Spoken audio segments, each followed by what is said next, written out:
स्वागत है आपका अपने YouTube चैनल गमन ऑनलाइन क्लासेस में। और आज हम पढ़ने वाले हैं नियंत्रक एवं महालेखा परीक्षक यानी कि controller and auditor general CAG के बारे में। लेकिन उससे पहले आप बहुत इंपॉर्टेंट काम कर लीजिए, आप मेरे चैनल को सब्सक्राइब कर लीजिए और बेल आइकन को प्रेस कर दीजिए। देखिए, आज हम पढ़ने वाले हैं CAG यानी कि controller and auditor general, not a controller, because हम यहाँ नियंत्रण की नहीं नियंत्रक एवं महालेखा परीक्षक की बात कर रहे हैं। ठीक है, इसको शॉर्ट फॉर्म में हम CAG भी बोलते हैं। लेकिन सबसे पहले हम जान लेते हैं कि लोकतंत्र में हमारे भारतीय संविधान में क्या आवश्यकता महसूस हुई जो CAG की नियुक्ति की गई है। सबसे पहले तो आप ये जान लीजिए कि जो हमारा देश है, भारत देश में सिर्फ एक ही नियंत्रक एवं महालेखा परीक्षक की नियुक्ति की जाती है, यानी केंद्र और राज्य सरकार के लिए एक ही CAG की नियुक्ति हमारे भारत देश में की जाती है। लेकिन यहाँ जो कार्य हैं वो दोनों डिफरेंशिएट होते हैं, यानी कि केंद्र सरकार के लिए थोड़े कम और राज्य सरकार के लिए थोड़े ज़्यादा कार्य CAG द्वारा किए जाते हैं, यानी कि इनके कार्यों में डिफरेंशिएशन है। ठीक है, तो सबसे पहले देख लेते हैं कि जो हमारा CAG है वो लोकतंत्र में यानी कि हमारे भारतीय संविधान में उसकी आवश्यकता क्यों महसूस हुई। तो देखिए, हमारा जो लोकतंत्र है यानी कि हमारे भारत देश में लोकतांत्रिक व्यवस्था विद्यमान है, जैसा कि हम सभी लोग जानते हैं। यानी कि हमारे भारत देश की जनता को यह शक्ति प्रदान की गई है कि वो प्रत्यक्ष रूप से अपने प्रतिनिधि चुन सकता है और अपने मौलिक अधिकारों के हनन के लिए न्यायालय भी जा सकता है। और उसको बहुत सारे प्रावधान किए गए हैं कि जनता अपने मौलिक अधिकारों की रक्षा के लिए बहुत सारे प्रावधान किए गए हैं, तो अपनी रक्षा के लिए बहुत सारे कदम उठा सकती है। तो सबसे पहले देख लेते हैं कि भारत के संविधान में कौन से अनुच्छेद में CAG की व्यवस्था की गई है। तो अनुच्छेद 148 से लेकर 151 तक हमारे भारतीय संविधान में CAG की व्यवस्था की गई है। ठीक है, क्लियर है यहाँ तक। अब देखिए, हमारे लोकतांत्रिक व्यवस्था के जो आधार हैं वो बेसिकली 4 हैं, यानी कि ये बोल सकते हैं कि इन्हीं आधारों पर हमारे देश की लोकतांत्रिक व्यवस्था टिकी हुई है। यानी कि सबसे पहले देख लेते हैं न्यायपालिका,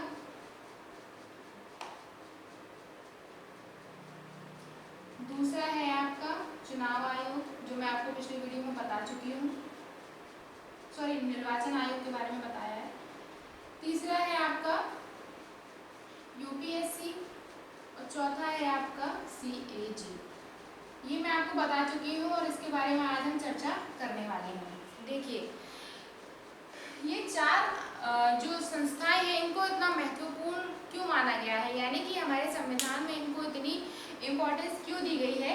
देखिए, इनको इसलिए बहुत इम्पोर्टेंट माना गया है क्योंकि इन्हीं पे हमारी जो लोकतांत्रिक व्यवस्था है वो टिकी हुई है। इसको इस तरीके से समझ लीजिए, मान लीजिए अगर न्यायपालिका या चुनाव आयोग UPSC CAG में से कोई भी अगर निष्पक्ष रूप से काम नहीं करता है, यानी कि मान लीजिए जैसे न्यायपालिका है, अगर हमारे देश का जो जज है यानी कि न्याय व्यवस्था के लिए जो मेन है यानी मुख्य न्यायाधीश की नियुक्ति अगर हम निष्पक्ष रूप से ना करें, या बोल सकते हैं वो न्याय का ज्ञाता, कानून का ज्ञाता नहीं हो, या वह किसी की सिफारिश के द्वारा हमारे न्यायालय में आया हो, तो वो निष्पक्ष रूप से कार्य नहीं करेगा। तो इसका असर हमारी लोकतांत्रिक व्यवस्था पे कहीं ना कहीं पड़ेगा। ठीक है, उसी तरीके से चुनाव आयोग है। अब जैसे हमारे लोकतांत्रिक व्यवस्था में हमारी जनता को यह अधिकार है कि वो प्रत्यक्ष रूप से अपने प्रतिनिधि को चुन सकता है।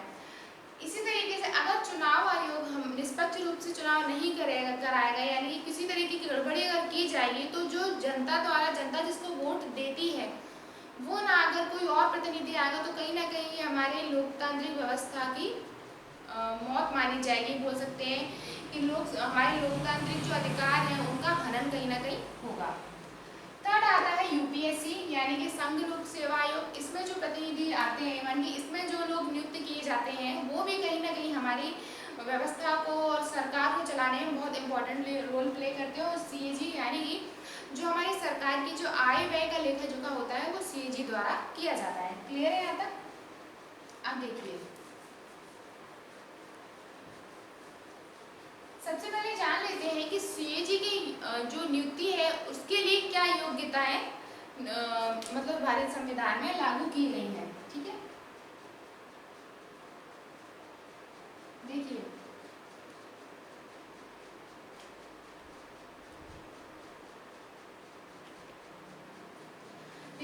योग्यता से अगर सोचा जाए तो भारतीय संविधान में CAG की नियुक्ति के लिए किसी भी तरीके की कोई योग्यता के लिए शर्तें लागू नहीं की गई हैं। यानी कि योग्यता के लिए कहा गया है कि CAG की नियुक्ति के लिए पूरे अधिकार यानी कि उनकी योग्यता से रिलेटेड जो शर्तें हैं, वेतन एवं भत्ते, उनका पूरा अधिकार संसद को सौंपा गया है। यानी कि संसद अगर चाहे तो किसी भी जो कानून का ज्ञाता हो या अकाउंटेंसी उसको आती हो, तो संसद अपने माध्यम से मतलब सीएजी की नियुक्ति कर सकती है। ठीक है, इसके बाद आते हैं हम नियुक्ति के बारे में। यानी कि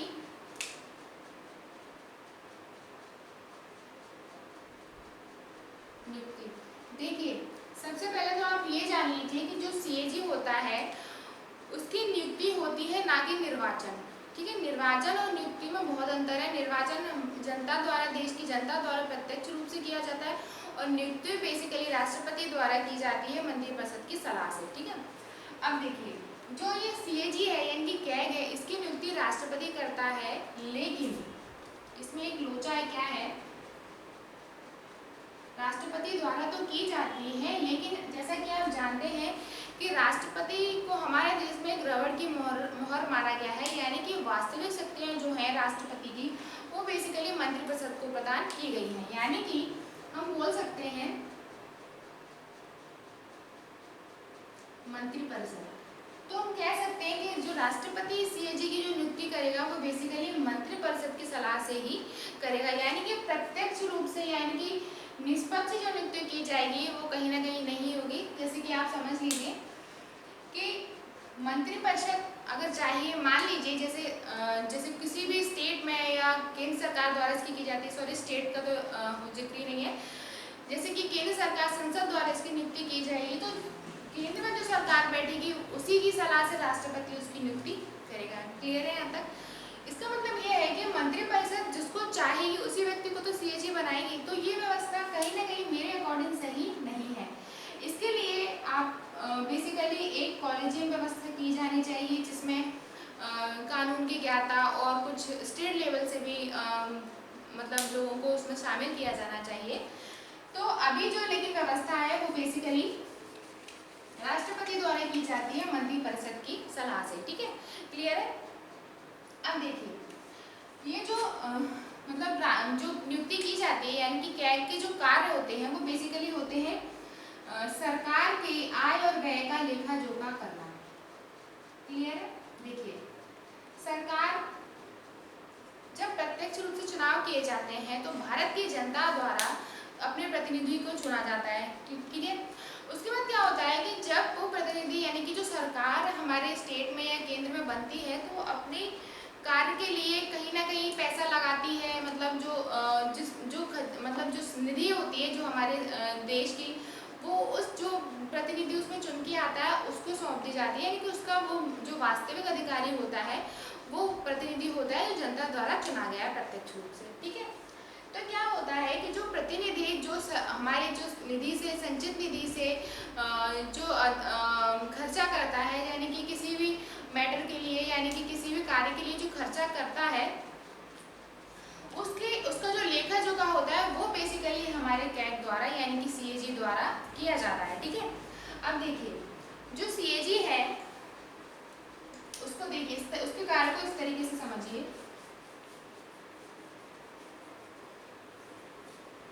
देखिए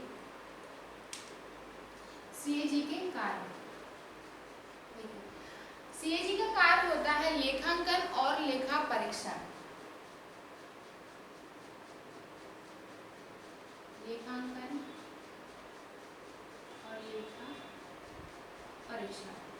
ठीक है, अब देखिए लेखांकन और लेखा परीक्षण में बहुत डिफरेंस है। लेखांकन के अंतर्गत क्या होता है, जैसे मान लीजिए लेखांकन का मतलब है कि जैसे आपको एक लिमिटेड अमाउंट दिया गया है, तो वो लिमिटेड अमाउंट आपने कहाँ व्यय किया उसका लेखा जोखा रखना लेखांकन कहलाता है। यानी कि सीएजी द्वारा दो कार्य किए जाते हैं, लेखांकन और लेखा परीक्षण। तो लेखांकन के अंतर्गत हम बोल सकते हैं कि लिमिटेड अमाउंट को दिया जाना किसी व्यक्ति को और उस पैसे को कहाँ कहाँ खर्च किया गया उसका लेखा जोखा रखना कहलाता है लेखांकन। लेखा परीक्षण से तात्पर्य यहाँ ये है कि हम इसके अंतर्गत ये जानकारी ली जाती है कि मान लीजिए किसी भी व्यक्ति को मान लीजिए 10 रुपये उसे दिए गए और उससे कहा गया है कि आपको बुक्स खरीदनी है, माने कि कोई टारगेट के लिए पैसे उसको दिए गए हैं। फिर उसमें ये पता लगाया जाता है कि जो पैसा उस व्यक्ति को दिया गया है वो पैसा बेसिकली उसी कार्य के लिए खर्च किया गया है कि नहीं, और उसके अंतर्गत मितव्ययिता की जो मितव्ययिता का व्यवहार है वो लागू किया गया है कि नहीं, और किस तरीके से उस कार्य के लिए वो पैसा लागू किया गया है और किस तरीके से उसमें आय व्यय हुए हैं, इसकी जानकारी लेना कहलाता है लेखा परीक्षण। ठीक है, दोनों अलग अलग चीजें हैं, लेकिन एक बात जान लीजिए कि दोनों जो कार्य हैं वो बहुत अलग हैं एक दूसरे से। ठीक है, तो क्या हुआ था कि दोनों कार्यों अलग अलग करने के लिए, मतलब देखिए ये बहुत अलग चीज है, ये बहुत अलग चीज है। मान लीजिए हम ही खर्च करें, हम ही जांच कर लें, तो कैसा होगा? क्या वो कार्य निष्पक्ष रूप से हो पाएगा? नहीं। तो इसके लिए क्या हुआ कि सन 1976 में, यानी कि 1950 से 1976 तक जो सीएजी है वो केंद्र और राज्य सरकार के लिए ये दोनों कार्य करता रहा। लेकिन 1976 में ये मांग उठी कि जो लेखा परीक्षण है, यानी कि जो लेखांकन और लेखा परीक्षण के लिए दोनों अलग अलग व्यक्ति नियुक्त किए जाने चाहिए। तो 1976 में क्या हुआ कि केंद्र सरकार ने यह स्वीकार किया कि दोनों कार्य एक व्यक्तियों द्वारा किया जाना सही नहीं है, इसीलिए उन्होंने लेखांकन के लिए किसी दूसरे व्यक्ति को नियुक्त किया और लेखा परीक्षण के लिए हमारा सीएजी नियुक्त था ही। लेकिन हुआ क्या कि जब राज्य सरकारों के लिए बात लागू की गई तो राज्य सरकारों ने मना कर दिया कि हमारे पास इतना पैसा नहीं है कि हम अलग अलग व्यक्ति को नियुक्त कर सकें, इसलिए जो केंद्र राज्य सरकार है उसके लिए लेखा परीक्षण और लेखांकन दोनों कार्य हमारे सीएजी द्वारा ही किए जाते हैं। यानी कि राज्य के लिए ये दोनों कार्य, स्टेट गवर्नमेंट जो होती है उसके लिए लेखांकन और लेखा परीक्षण दोनों कार्य हमारे सीएजी द्वारा किए जाते हैं, लेकिन जो हमारा लेखांकन है वो सिर्फ वो केंद्र सरकार के लिए नहीं किया जाता है, उसके लिए सीएजी सिर्फ केंद्र सरकार के लेखा परीक्षण का कार्य करता है। क्लियर है यहाँ तक? अब देखिए, यानी कि 1976 के बाद केंद्र सरकार द्वारा सिर्फ सीएजी द्वारा सिर्फ एक ही कार्य किया जाता है। ठीक है, क्लियर है? अब देखिए, अब हम देखते हैं सीएजी के पेंशन एवं भत्तों के बारे में जान लेते हैं।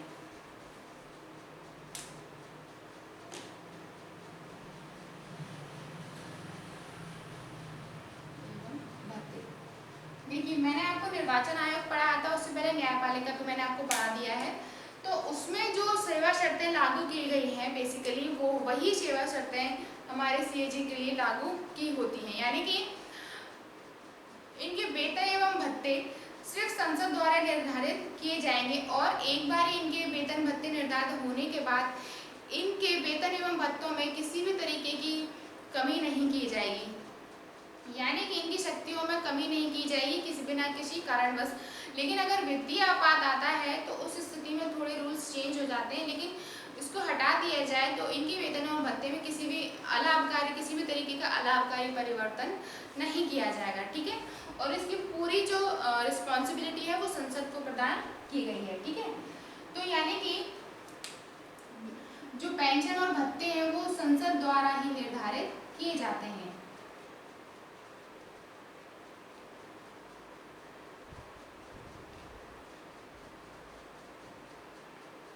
क्लियर है यहाँ तक? अब देखिए, ये तो हो गया पेंशन एवं भत्ते। अब देख लेते हैं कि कितनी स्वतंत्रता प्रदान की गई है हमारे नियंत्रक एवं महालेखा परीक्षक को। देखिए, वैसे तो जो हमारे जो सीएजी का कार्यकाल होता है वो बेसिकली 6 वर्ष या 65 वर्ष की आयु तक निर्धारित किया गया है। इसका मतलब ये है, देखिए, अगर कोई व्यक्ति 61 वर्ष की आयु में अगर सीएजी बनाया जाता है तो उसकी आयु 65 वर्ष तक वो सीएजी बना रहेगा। इसका मतलब ये नहीं कि वो 61 की आयु पर अगर नियुक्त किया गया है तो 6 वर्ष तक यानी कि 67 तक वो बना रहेगा, ऐसा नहीं है। उसकी 65 वर्ष की आयु तक वो रिटायर किया जाएगा। लेकिन अगर वो 60 से कम में अगर होता है, मतलब 60 से कम में अगर उसको नियुक्त किया जाता है तो उसका कार्यकाल 6 वर्ष तक रहेगा, यानी कि 6 वर्ष और 65 वर्ष की आयु में से जो भी शर्तें लागू होती हैं वो पूरी इनकी कार्यकाल के लिए की जाएंगी।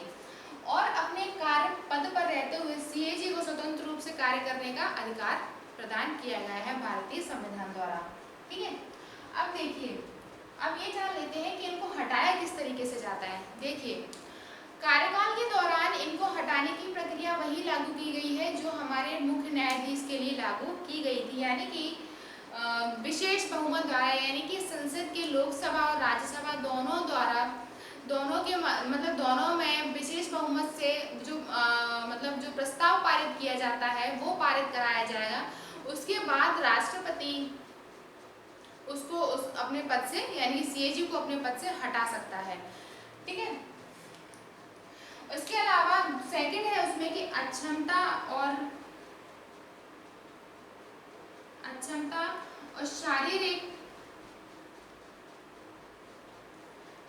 परेशानी के आधार पर उन्हें हटाया जा सकता है, यानी कि या तो वो अपने कार्य को करने में असमर्थ हो या उन्हें किसी भी तरीके की शारीरिक और मानसिक परेशानी हो, उसके आधार पर सीएजी को अपने पद से हटाया जा सकता है।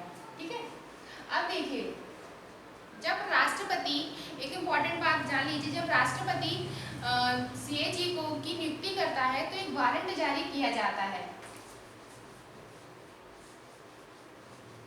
देखिए, ये बहुत इम्पॉर्टेंट है, आजकल ये क्वेश्चन पूछा जा रहा है कि किस किस के लिए राष्ट्रपति द्वारा नियुक्ति के लिए वारंट जारी किया जाता है। वारंट यानी कि अधिपत्र, वारंट बोल सकते हैं या अधिपत्र बोल सकते हैं। देखिए, जो वारंट होता है वो बेसिकली 3 लोगों की नियुक्ति के लिए राष्ट्रपति द्वारा जारी किया जाता है। सबसे पहले है सुप्रीम कोर्ट की जज, ठीक है। सेकंड है आपके गवर्नर यानी कि राज्यपाल, और थर्ड है आपके सीएजी। ठीक है। इन तीनों के अलावा राष्ट्रपति द्वारा किसी के लिए भी वारंट यानी अधिपत्र जारी नहीं किया जाता है। केवल सुप्रीम कोर्ट, गवर्नर और सीएजी द्वारा ही वारंट जारी किया जाता है। ठीक है। ये आजकल पूछा गया है एक दो पेपर में, इसलिए मैंने आपको बता दिया, ये इम्पोर्टेंट है। ठीक है।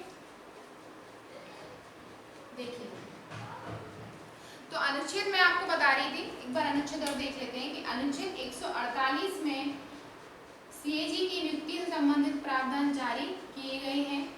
149 में उसकी शक्तियों से संबंधित प्रावधान किए गए हैं। ठीक है, क्लियर है यहाँ तक? ये था हमारा सीएजी यानी कि कंट्रोलर एंड ऑडिटर जनरल। ठीक है। नेक्स्ट वीडियो में हम नया टॉपिक उठाएंगे। अगर आपको मेरी वीडियो पसंद आया तो please like, share and subscribe जरूर करें और बेल आइकन को प्रेस करें।